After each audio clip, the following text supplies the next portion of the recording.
सुखी कौन है संसार में? कृष्ण कहते हैं अर्जुन, सुखी वह है जो अपनी बुद्धि, अपनी भावना यथा योग्य रखता है। नास्ति बुद्धि अयुक्तस्य न च अयुक्तस्य भावना न च अभावयतः शांति अशांतस्य कुतः सुखम शक्नोति है यह सोढ़ुम प्राक शरीर विमोक्षणात् काम क्रोधोद्भवम वेगम सह युक्त स सुखी नरा। कृष्ण कहते हैं वह व्यक्ति सुखी होता है जो शरीर के रहते रहते अर्थात सांस के चलते चलते अर्थात मरने से पहले पहले अर्थात अपनी जिंदगी में जीते जी अर्थात शरीर में उठने वाले काम और क्रोध के तूफान को, काम और क्रोध की आंधी को, क्रोध की ज्वाला भट्टी को जो कंट्रोल करने में समर्थ हो जाता है वही सुखी होता है और उसे ही योगी कहते हैं, वही संत कहलाता है। ये काम वासना का तूफान जवानी आने पर मनुष्य के शरीर के अंदर खड़ा हो जाता है और ये क्रोध का ज्वालामुखी सबके अंदर धधक पड़ता है। छोटी सी बात सहन नहीं होती है, लेकिन याद रखना, जो व्यक्ति क्रोध की ज्वाला को करुणा के जल से बुझा देता है और काम वासना की आग को भक्ति और उपासना से बुझा देता है, उससे बड़ा सुखी संसार में कोई नहीं होता है, कोई नहीं होता है। इसलिए वासना की भट्टी में मत जलो, उपासना की भक्ति में डूब जाओ। भोगों में सुख नहीं है। नौजवान बेटी और बेटियों से मैं कहूंगा, राजा भर्तृहरि ने 3 विवाह किए, रानी, पटरानी, महारानी, और फिर भी उनकी मिट्टी नहीं है रानी। क्यों? भोगों से सुख मिलने वाला नहीं। भोगों की कहानी ऐसी है, एक बीड़ी पियो तो दूसरी बीड़ी पीने का मन होता है, दूसरी पियो तो दूसरे दिन पीने का मन होता है, और फिर दूसरे दिन पियो तो जिंदगी भर पीने का मन होता है। और जब बीड़ी कोई छुड़ा दे तो कहे तो पेट फूलता है। जब बीड़ी नहीं पीते थे, न पेट फूलता था न गाल फूलता था। अब पेट फूलता है और नाक से धुआं निकलता है। बीड़ी पीते हैं, मुंह से धुआं खींचते हैं और नाक से धुआं फेंकते हैं। धुआं पीता कौन है? क्योंकि धुआं भरने के लिए कोई गुब्बारा अंदर है ही नहीं। जब धुआं खींचकर अंदर ले जाते तो अंदर बैठा हुआ आत्मा रूपी परमात्मा तुम्हें डांटता है, धुआं क्यों लाया अंदर? तो बाहर फिर निकल जाता है नाक से। इसलिए बीड़ी मत पियो, गांजा भी मत पियो। गांजा जो जन पियते हैं जियत बहुत दिन नाए। श्वास नली फेफड़ा में धुआं जाई जम जाए, धुआं जाई जम जाए, खून हो जाए बिकारी, उपजय नाना व्याधि रात दिन कबहत जारी। एक दो के नहीं नेत्र कितनों के रांझा, और बुद्धि का किया विनाश, छोड़िए पीना गांजा, छोड़िए पीना गांजा। पान न प्यारे खाइए सुन लीजिए करी कान, मसूड़ों में मैल जम करत दंत की हान। करत दंत की हान जान जन इसे न पाते, थूक थूक थल तथा वस्त्र निज लाल बनाते। बेमतलब ही बे बढ़े हो हिया हैरान, याते प्यारे छोड़िए आज से खाना पान। बोलिए सदगुरु भगवान की जय। तंबाकू जो खाते हैं तिनके गिरते दांत, और पाचन क्रिया बिगड़ती सड़ जाती है आंत। सड़ जाती है आंत की थू थू थूकत बंदा, और घर आंगन दीवाल जहां बैठे तहां गंदा। थोड़े में कह दिया दोस्त ज्यादा क्या आंकू, और जल्दी दीजिए छोड़ यार खानी तंबाकू। बोलिए सदगुरु भगवान की जय। पूज्य सदगुरु राष्ट्रीय संत संग देव की जय।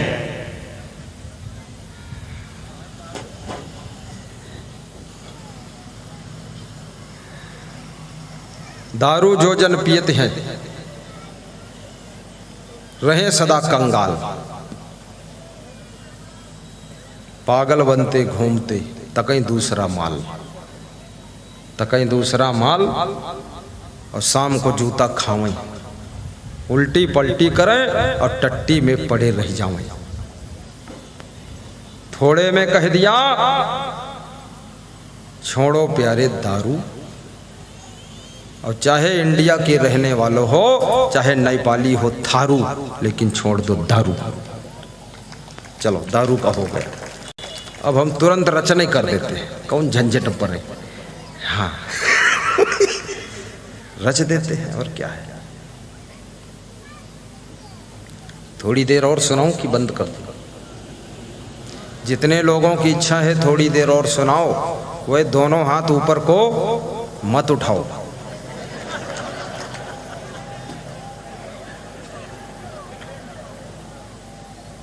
मुहान वाले दयाराम कुशल मंगल हो। मुहान के राम गुलाम जी का परिवार आया है, माताएं बहनें आई हैं, आशीर्वाद। मुहान के संत राम का भी परिवार कोई आया है, आशीर्वाद। और बहुत से लोग पधारे हैं यहाँ, कसमंडी वाले भी आए हैं, राम अवतार का परिवार, कुंदन आदि, आशीर्वाद। खड़े हो जाओ ना, देखिए कितना प्रेम से है, आशीर्वाद देता हूँ। ठीक है। और सुधीर गुप्ता वृंदावन कॉलोनी, वो भी आए हुए हैं यहाँ न्योता देने। खड़े हो जाओ, इधर आ जाओ, थोड़ा पास में हो, आड़म हो अंधेरे में हो। बड़ा आनंद आया है, बहुत बड़ी व्यवस्था है। कुर्सियों पर आनंद आता है, आता है कि नहीं आता है?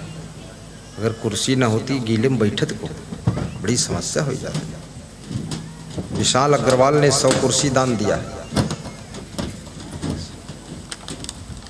अरे वाह, देखो काजू, केला और सेव, और प्रोग्राम है इनके यहाँ 16, 17, 18 नवंबर। काजू दे दिया है कि नवंबर तक काजू खाए, बुद्धि बढ़ाए नहीं हो, प्रवचन खूब करे खाए। उनकी पत्नी आई है, केला लाई है कि केला खाएं चेला, और सेव खाओ तुम, और काजू खाओ रात में चुप्पे, दिमाग बढ़ाओ तुम, प्रवचन सुनाओ। हाथ हम दे दो, पहन लो। ये आयोजक हैं, जजमान बनेंगे वृंदावन कॉलोनी। भाई कोई पहनाई दे, याद रखना न्योता देने आए हैं, हम बोल रहे हैं इनकी तरफ से। मान ले हो तुम, वही न बोली है यहाँ, मान ले हो कि नहीं माने? आ जाना। ये कुलदीप यादव, आओ इधर। ये मलिहाबाद के आयोजक जजमान, ये प्रोग्राम करेंगे, यज्ञकर्ता, ये ज्ञान यज्ञ है। ताली बजाओ इनके लिए। 22-23 अक्टूबर, तुम्हारे पड़ोस में ये मलिहाबाद ना, कितना यहाँ से पीछे, यहाँ से 10 किलोमीटर पीछे मलिहाबाद, और आगे का है इधर, आगे काकोरी वृंदावन। हाँ आगे वृंदावन, और इधर माल, और इधर मुहान, और बीच में कौन? गुरु भगवान।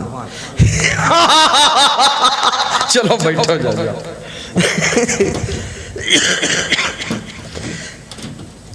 गुरुदेव तुम्हारी जय जय हो, भगवान तुम्हारी जय जय हो। गुरुदेव तुम्हारी जय जय हो, भगवान तुम्हारी जय जय हो। हे राम तुम्हारी जय जय हो, हे कृष्ण तुम्हारी जय जय हो।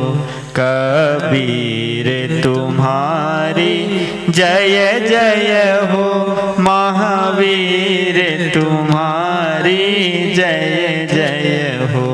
गुरुदेव तुम्हारी जय जय हो, भगवान तुम्हारी जय जय हो। बोलिए सद्गुरु भगवान की जय। माल निवासी रामेश्वर प्रसाद जी, उनके पुत्र विजय कुमार का बेटा, रामेश्वर का पोता, उसको जो घर में पैसे कभी कभी मिलते हैं, गुरु सेवा के लिए दान पात्र बनाकर इसमें उसने इकट्ठा किया। वो बच्चा आया है यहाँ, यदि आया है ऊपर भेजिए, लेकर आइए। देखिए छोटा बालक कितना बड़ा डिसीजन लिया है उसने। उसके दान वर्षा की जा रही है, ताली बजाना।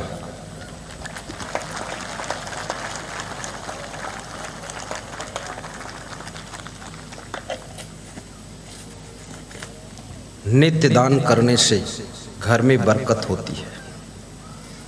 दानी बनने से घर में दरिद्र नहीं आता है। भक्ति करने से मुक्ति होती है।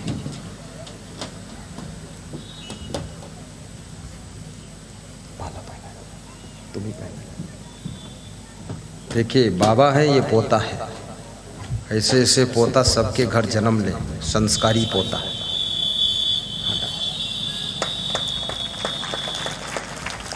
एक पोता को भी पहना दो, उधर ले लो डब्बा पर। पोता का सम्मान, क्या नाम है पोता का? आयुराज। बैठिए युवराज, आयुराज से बनो युवराज। साहिब बंदगी बोलो। दानियों का सम्मान है, ज्ञानियों का सम्मान है।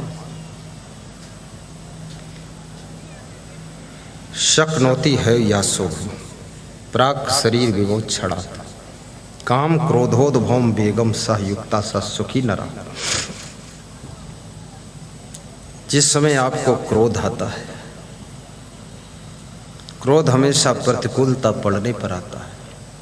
जब आपके अभिमान को ठेस लगती है, अहंकार का छोटा भाई क्रोध लड़ने के लिए खड़ा हो जाता है। नम्रता से अभिमान की मृत्यु होती है, करुणा से क्रोध की मृत्यु होती है, सहनशीलता से, गम खाने की आदत से क्रोध ठंडा हो जाता है। क्षमा करने का स्वभाव क्रोध को करुणा में बदल देता है। इसलिए स्वयं से गलती हो जाए क्षमा मांग लेना, दूसरों से गलती हो जाए थोड़ा क्षमा भी कर देना। कभी धन की हानि होगी, उसे भी सहन करना। कभी लोग तुमसे प्रेम कम करेंगे, प्रेम की हानि हो जाएगी, उसको भी एडजस्ट कर लेना, दुखी ना होना। कभी सम्मान की हानि होगी, आपका लोग सम्मान नहीं करेंगे, उसमें भी अपने मन को समझा लेना। दुनिया किसी तरह से तुमको दुखी करना चाहे, दुखी मत होना। याद रखना, दुनिया का स्वार्थ जब हल होता है तभी ये दुनिया तुम्हारी वाह वाह करती है। और जब दुनिया का तुम स्वार्थ नहीं हल कर पाते हो तो दुनिया तुमको भूल जाती है, दुनिया तुमको भूल जाती है। तब तुम्हारा मन दुखी हो जाता है कि अब हमारा कोई ख्याल नहीं करता है। नेकी कर नदी में डाल, अच्छा करो लेकिन नदी में डाल दो। भूल जाओ किसके साथ हमने क्या अच्छा किया था, और किसी के साथ बुरा करने का सोचो भी मत। फिर तुम्हारे लिए कोई कांटा बोएगा तो तुम्हारे लिए फूल हो जाएंगे, और जो तुम्हारे लिए कांटा बोएगा उसके लिए भाला हो जाएंगे। जो तो को कांटा बोए ताहे बोए तो फूल, और तो को फूल के फूल है वाको है त्रिशूल, उसके लिए त्रिशूल बन जाएंगे। तुम्हारी करुणा, तुम्हारी सहनशीलता, तुम्हारी क्षमा भावना दुख के कांटों को सुख के फूलों में बदल देती है। तुम्हारी महानता, तुम्हारी सज्जनता, शालीनता, शिष्टता, सभ्यता, मर्यादा तुम्हें महान बनाती है, तुम्हें सुखी कर देती है। गुरु से गुरु मंत्र भी सुनना, निगुरा बनकर मत रहना। आज हमारे पास में बालागंज से एक भक्त आए थे। दोनों भाइयों ने गुरु मंत्र लिया, भतीजे ने गुरु मंत्र लिया, उनकी पत्नियों ने गुरु मंत्र लिया। माँ उनकी दूसरी जगह गुरु मंत्र ले चुकी थी। तो मैंने कहा माता जी गुरु मंत्र में या तो सुनो मंत्र या तो निकलो बाहर। बोले दूसरे गुरु से सुन सकते हैं। हमने कहा बिल्कुल सुन लीजिए, अगर बर्फ़ी खा चुकी हो तो रसगुल्ला ऊपर से खा सकती हो। तो बोले कोई हर्ज तो नहीं है। हमने कहा पचाना पड़ेगा, हर्ज काहेगा। एक गुरु को निभाओ, दूसरे गुरु को भी निभाओ। राम के पास गुरु वशिष्ठ थे, फिर सद्गुरु विश्वामित्र थे, और राम सभी गुरुओं का सम्मान करते थे, सभी संतों का आदर करते थे। संत कोई भी हो, किसी भेष में हो, आदर करो। संत जो कर्म से हीन है, चरित्र से हीन है, वैराग्य विहीन है और त्याग तप नहीं है, वो भेष पहने है, उसको नमस्कार भी मत करो, पाप लगेगा। क्योंकि जब गधी और गाय दोनों का एक जैसा सम्मान करोगे तो गाय कौन बनना चाहेगा, सब गधी बन जाएंगे। इसलिए गधी का वो स्थान नहीं है जो गाय का स्थान होता है। सच्चे संत का जो स्थान होता है वो ये लफंगे संतों का स्थान नहीं होता है, जो केवल भेष पहनकर ठगोरी करते हुए घूम रहे हैं। हमको वह संत चाहिए जिसके रग रग में वैराग्य भरा हो। हमको वह संत चाहिए जिसके रोया रोया में ब्रह्मचर्य झलकता हो। हमको वह संत चाहिए जिसके कण कण में ज्ञान दमकता हो। हमको वह संत चाहिए जिसके दर्शन से भी प्रसन्नता की प्राप्ति हो, जिसके ज्ञान को सुनकर अज्ञान का अंधेरा दूर हो जाए। हमको वह संत चाहिए जो हमारे सब नशा व्यसन को छुड़ा दे, हमको बुराइयों से दूर कर दे, हमारे अंदर सद्गुण भरपूर कर दे, हमको सदाचारी व्रतधारी बना दे, हमारे घर में प्रेम का सागर उमड़ा दे। ऐसा हमको संत चाहिए, ऐसा हमको गुरु चाहिए। बोलिए संत भगवान की जय। बीड़ी पीने वाला हमको न गुरु चाहिए न संत चाहिए। गंजेड़ी भंगेड़ी लतेड़ी धतेड़ी गुरु संत नहीं चाहिए। अलवा जलवा गुरु संत नहीं चाहिए। हमको तो टाप का गुरु चाहिए, हमको तो टाप का संत चाहिए। ऐसा संत चाहिए जिसमें चाय का भी नशा न हो। ऐसा गुरु चाहिए जिसमें इलायची लौंग का भी नशा न हो। ऐसा गुरु चाहिए जिसकी संगत से हमारी जिंदगी का सारा नशा उतर जाए और केवल सत्संग का नशा चढ़ जाए, जो हमको कल्याण के लिए पागल बना दे, भक्ति के लिए पागल कर दे। हमें ऐसा गुरु चाहिए जो हमारे जीवन का अंधकार दूर कर दे और ज्ञान का प्रकाश भरपूर कर दे। ऐसा संत चाहिए। जोर से ताली बजाया करो, कमजोरी क्यों है? हमको भी ऐसा श्रोता चाहिए जो जोर से ताली बजाए। ये अधमरा श्रोता ये किस काम का है? लगता है कहीं खून दान देकर आए, रक्तदान शिविर से लौटे हैं, टेढ़े टेढ़े चलते हो, टेढ़े टेढ़े बैठते और ताली टेढ़ी टेढ़ी बजाते, ऐसे करते। ये क्या है? जोर से क्यों नहीं बजाते? ढिल्लर आदमी जहाँ जाते हुए डीहू डेला कर देते, सत्संग में जाए तो हुँ चौपट कहते। गुरुओं समझ जाए कि सब बर्बादी नहीं होगा। थोड़ा हंसा भी करो, जोर से ताली बजावा करो। जौन टेंशन है वह तो है ही नहीं है। ताली बजाए से का कहूँ टेंशन डबल हो जाए और घट जाइए। ताली बजाओ, हंसो, मुस्कराओ, सब ठीक हो जाए। हमारे आश्रम पर शुगर फैक्ट्री का जनरल मैनेजर आया। आधा घंटे मैंने उसको हंसता हुआ सत्संग सुनाया, खूब हंसा। उसके बाद हाथ धोए बाहर गया टंकी पर। हुआ से आवा तो बैठा, कहला पूरा काम होएगा। हम कहन का हुआ? कहीं दिल्ली में लड़का कंपटीशन देश रहे, पूरा ही फेल होएगा। तो हम कहना अब का मिला? तो कहना अब हंसी बहुर का जो होएगा हंसा। फिर आवा 6 महीना बाद हम कहना अब का हुआ? कहने फर्स्ट पास हुआ है, डबल एग्जाम देश फर्स्ट होएगा। टेंशन करे से कोई काम बनत का? मुँह ऐठे से कोई सफलता मिलती? हंसते रहो। भगवान कृष्ण को कितने संघर्ष थे, हंसते रहते थे।